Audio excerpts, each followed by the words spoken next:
Hello and welcome back to my channel, and if you're new here, hi, my name's Zoe. Thank you so much for clicking on today's video. I really do hope that you decide to subscribe, and if you're a current subscriber, just make sure that your bell is switched on, as YouTube doesn't like suggesting the kind of content I like to make. So today we are bringing in Storytime Saturdays to my channel. I feel like I've got loads to offer other than true crime, so I thought while you guys are interested in the things that I've been through and the stories I've got to tell, I thought why not do Storytime Saturday and have a different story time every single week. Now at the end of each video I will put up two options on the screen, and down below in the comments you can choose which story time you want to see next. The one with the most votes will be in next week's video. So yesterday I went on my community tab and asked you guys which video you would like to see next, and it was out of labour and delivery or abortion fail, and as you can tell by the title of today's video, the abortion fail won by 81%. If talking about abortion or sensitive topics really bothers you, then please go and watch a different video. I don't think today's video will be right for you. I have got my phone, so if you catch me looking down, it's because I'm trying to keep myself on track, because I know I'm a rambler. I know it and I'm trying to avoid it. So I've got a few notes written down so I don't forget anything and I stay on track.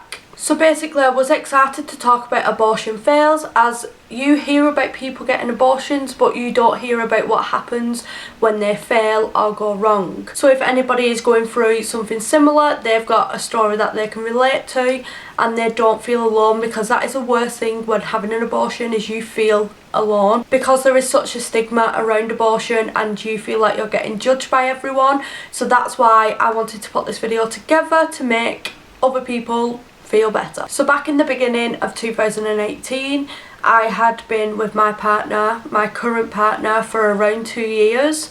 This was before Dominic was born. I was jobless. He was working full time to support us both. I had just moved in with him and we were both very much aware that we didn't want children. In February, for about a week, I had been feeling really off and really different. I didn't feel like my usual self. It was all too familiar for me, because back in 2015 when I was with my ex-boyfriend, we actually had a pregnancy together, but unfortunately we lost that baby at 14 weeks. It totally reminded me of that pregnancy, so I thought I'd best take a test. Now at the time I wasn't using protection, I wasn't smart, I wasn't being careful, which you really should do. If you do not want children, you do not want a pregnancy right now, please use protection, because it's gonna benefit you in the long run. So I took a pregnancy test and of course I found out I was pregnant. Now at first I was really torn in half about everything, because 50% of me said I should go through with this pregnancy and 50% of me said no, it's not a good idea. So I spent the next couple of weeks literally just being in bed, not knowing what to do. I was so upset. I didn't want to do anything, and I was thinking I cannot bring up a baby. I'd thought about adoption. I'd thought about all the open options to me, but me, nobody else, decided that I should have an abortion. The reasons for my decision were that I was jobless and I was unemployed, I had no money, I was on state benefits, and I was in a 1-bedroom flat. I couldn't possibly bring up a child, I couldn't care for a child, I was barely looking after myself. And I just didn't think it was fair to bring a child into a situation when they didn't need to be in that situation at all. So I got in contact with my local early pregnancy unit and I told them the situation.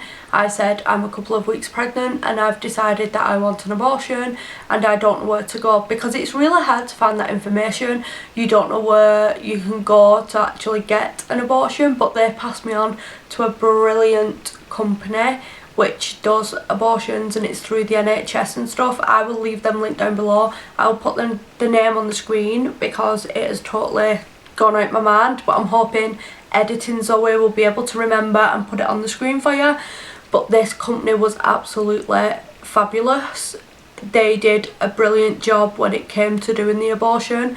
I called them to get myself booked in. They offered me counselling there and then. They said they advise counselling, but I decided that I didn't need counselling, which looking back was a big mistake on my behalf, because having the abortion really affected my mental health, but we'll talk a little bit more about that later. So I called the place and I got myself booked in, and basically you go in, they do a scan. They don't show you the baby on the scan, but they do a scan and tell you how far along you are if you want to know. They make sure that nobody is forcing you into that decision, and they just check that everything is all above board, which for me was. So we went ahead and did the tablets. So you take the first lot of tablets and then 24 hours later you come back in for the second lot. Now the first lot of tablets won't really do much. I think it just gets your cervix and all your female bits ready for the abortion. Now the second lot are pessaries that you put inside your lady area, and it basically brings on the abortion, and that was the most horrific part for me. Now we're going to go into a little bit of detail, so it might be TMI. So they did the pessaries, and within 30 minutes I started to bleed heavily. I was actually on my way home. I had to get a taxi home. They advise you that you don't go on public transport because something could happen and you could get poorly if you're travelling by train or bus, so they want you to get home fairly quickly. I lived around 20 minutes from the hospital, but with both the waiting for the taxi and driving home it took a while. So I was bleeding heavily quite quickly, and things started quite quickly. The second I got home I started to throw up and I couldn't keep no food down. I was in pain. It was like period pain but worse. You knew something was going on. There's a lot of blood, I'm not gonna lie, it's a little bit more than a period, but overall it didn't last too long. Within 4 to 5 hours it was over and I was starting to feel a little bit better. Of course I wasn't back to my usual self, but I was feeling better that the abortion itself was over. So once you've had an abortion, they will give you a pregnancy test to take home, or they'll tell you to purchase a pregnancy test, and 2 weeks after the abortion you have to take this test. Because if there's anything left over from the pregnancy or from the abortion, it will show up on a pregnancy test that you're still pregnant, because your body is still creating the HCG. So when I took this pregnancy test, I thought I could see something, but I threw it away and said it was negative, because I assumed that I was having some sort of line eye. If you're someone who looks at pregnancy tests regularly, you'll know what I mean when I say line eye. It's almost like you can see something on the pregnancy test but you know it's not there. So I threw the pregnancy test away thinking it was negative. Then I just went about my life and lived my life as usual. Now around 2 to 3 weeks after the abortion I started to feel poorly, and I was unable to use the toilet. I was unable to go for a wee. So I rang the local early pregnancy unit at the doctor's surgery just to say, look, this is going on and I had an abortion 3 weeks ago, is this connected? They just basically said, sorry, we can't help you because you're not under us anymore, because technically you're not pregnant, so you're going to have to go to your local hospital if you're in discomfort or anything. Now when I got to a local hospital I explained that I was having a little bit of pain and I was unable to go for a wee. So they assumed, they did nothing. Can you tell this story? It really annoys me. So they did a blood test and told me that it was all fine. There was nothing wrong with my bloods, but they could clearly see that there was something going on in my urine that they managed to get out of me. So they assumed that it was a water infection, gave me antibiotics and sent me on my way. But something inside of me really didn't sit right, and you should always go with your gut instinct. If you think you need a second opinion about something, just ask. Because you know your body better than anybody else out there. You know your body better than any doctor, and you can tell when something is not right. 2 days passed by, and on this second day I wake up like usual. When Dave was going to work in the morning, we used to say good morning, have a brew, you know, see you later, have a good day, and sometimes I would go back to bed. Now this morning I actually didn't get out of bed. I just said, oh, see you later, you know, out the corner of your eye.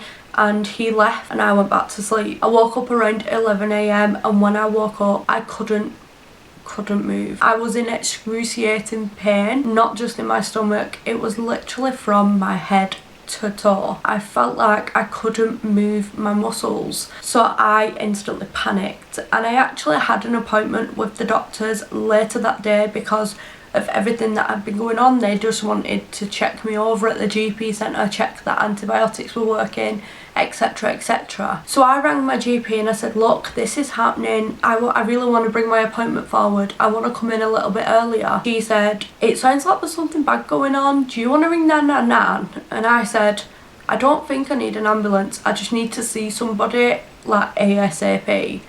And she said, what's your temperature? And I said, yeah, I'm hot to touch, but I'm freezing. I was literally lying in the bed and I had a jumper on, I had joggers on, I had socks on that literally pulled up to my knees over my pants trying to keep the heat in.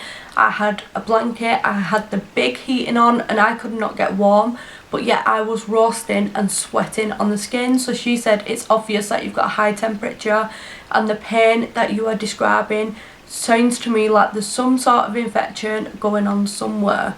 So she said, you need to go to hospital, like get yourself to hospital. And I said, I can't physically move, I cannot get out of bed. And I was pouring in tears on the phone to this poor woman. She probably couldn't have understood half the things I said because I was that upset. But she said to me, I'm going to ring 999 and I'm going to send an ambulance to your house. So I wasn't very happy with the idea of going to hospital. But she rang 999 and they said that they had nothing available as an emergency at the moment, but if something was to come up in the next hour and an ambulance was free, they would send it to me. And I totally understood that because I'm the first person that will let somebody else take the ambulance before myself, no matter how ill or injured I am, because I like to think that that ambulance is actually helping someone who's in a life-threatening situation. But little did I know, I was literally in a life-threatening situation. I just didn't think it was as bad as it was. So I waited for nearly 5 hours for the ambulance because I ran the doctor's surgery around 11 AM. The ambulance actually arrived when Dave finished work because I'd spent all afternoon trying to ring my partner Dave to tell him, look, an ambulance is coming for me. But when he got home, I was getting in the ambulance. When the ambulance arrived, I physically couldn't get up to let this lady in. I had to shout and tell her the door was open to come in because I physically couldn't move, and I broke down in tears when they got there. And she was like, listen, calm down a minute, let's just forget what's happening right now and you just tell me what's been going on. And she was so lovely. She managed to get me to stop crying, and bear in mind I had been a mess all day because I didn't know what was going on and I felt so ill. I literally felt like someone had stamped all over me and just left me there. That is how I felt, and I explained that to her and she said, where does the pain start?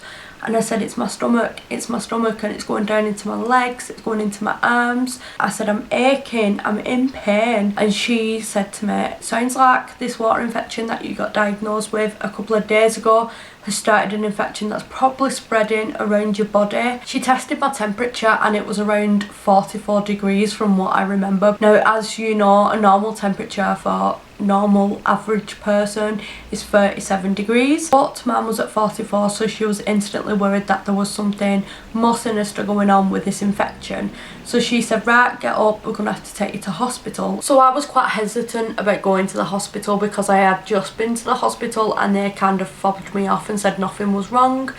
And she said, we're not even going to that hospital because there is really bad traffic. There had been a crash of some sort, so we're going to have to take you to one of the different local hospitals. Now, when I arrived there, one of the first things that they did was take me into the resus area. 3 or 4 doctors came in to look over me. They said, we need to take some bloods from you, we need to get you on fluids, and we need to get you stable basically because you've got quite a high temperature, and if it gets too high it can be dangerous. So they were trying to get my temperature under control whilst waiting for the blood test results to come back. Once the blood test results had come back, they came over to tell me that I had 17% infection in my blood that had taken over the blood in my system, and it was now affecting my muscles, and this is called sepsis. Now, sepsis is very dangerous. It can kill somebody within a matter of hours, and that's why I kind of wanted to post this video as well, because there is not enough awareness about sepsis. Sepsis just doesn't come from abortion. Sepsis can come from any infection. You could have a cut what gets infected and that could cause sepsis. But sepsis is a deadly killer. It is very similar to meningitis. I will put some links in the description box below that describe it properly. Basically, sepsis attacks your muscles, including your heart, including your lungs, including your brain, and when it gets severely bad, your heart can no longer work anymore. Your body is overcome with infection. It can take your life. It can be super deadly. And to think that I had 17% of my blood that was infectious was so scary to think about. Now, by this point, I had been in hospital since around 5 p.m. and it was now 10 p.m. at night, because it does take around 4 hours for blood tests to come back. And they came and told me that I had to stay in hospital because I needed further testing to see exactly where the sepsis came from. Now, they didn't believe that it came from the abortion.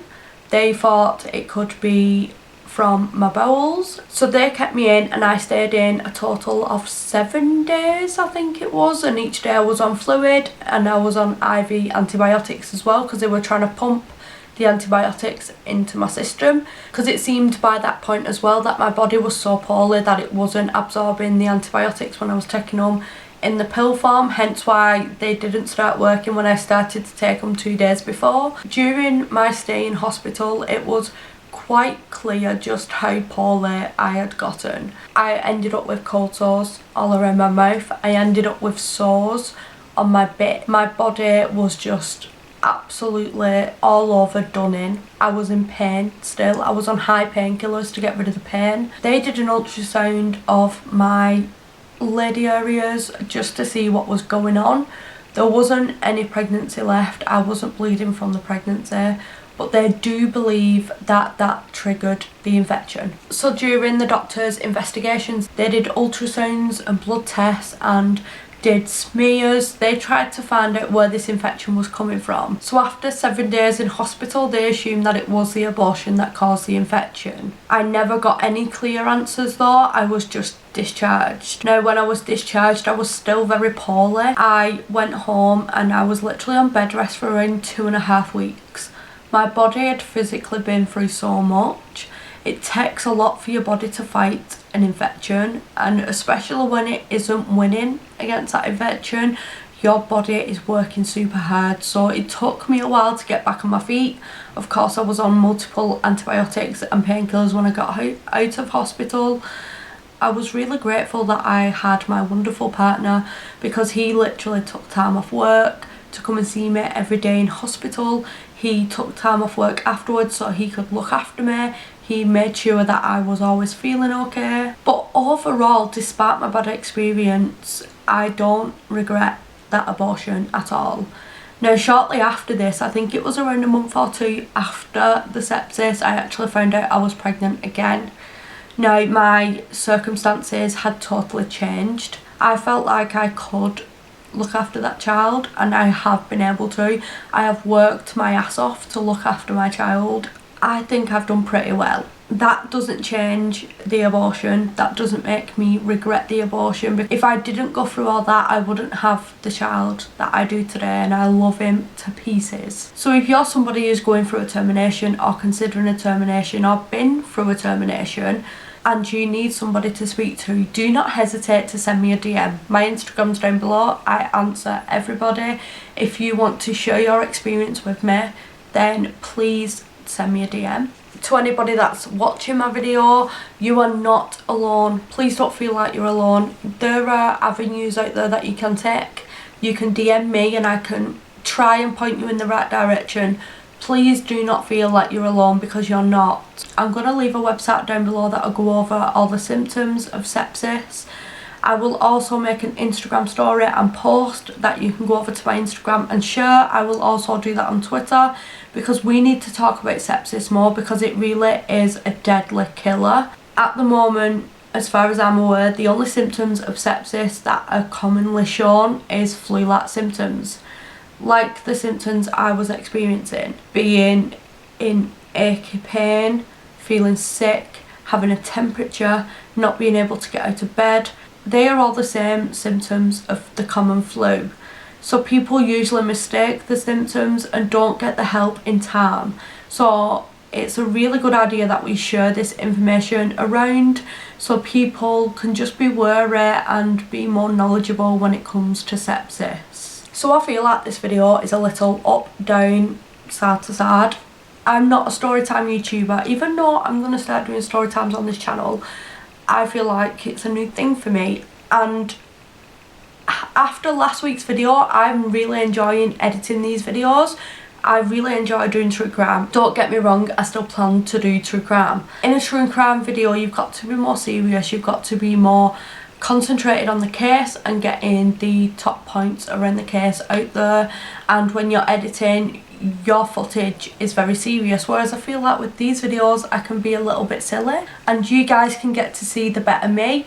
If you're interested in Storytime videos, please make sure you hit the subscribe button, because I'm going to be posting a Storytime video every Saturday. These are your 2 topics for next week. Pick one and comment them down below. It's going to be either A or it's going to be either B. If you've been a subscriber of this channel for a while, you will know that we comment a secret word down below. So today's word is ringlet. If you did enjoy this video, please give it a massive thumbs up and leave a comment down below. The engagement helps me out so much, and I shall see you in my next video. Bye.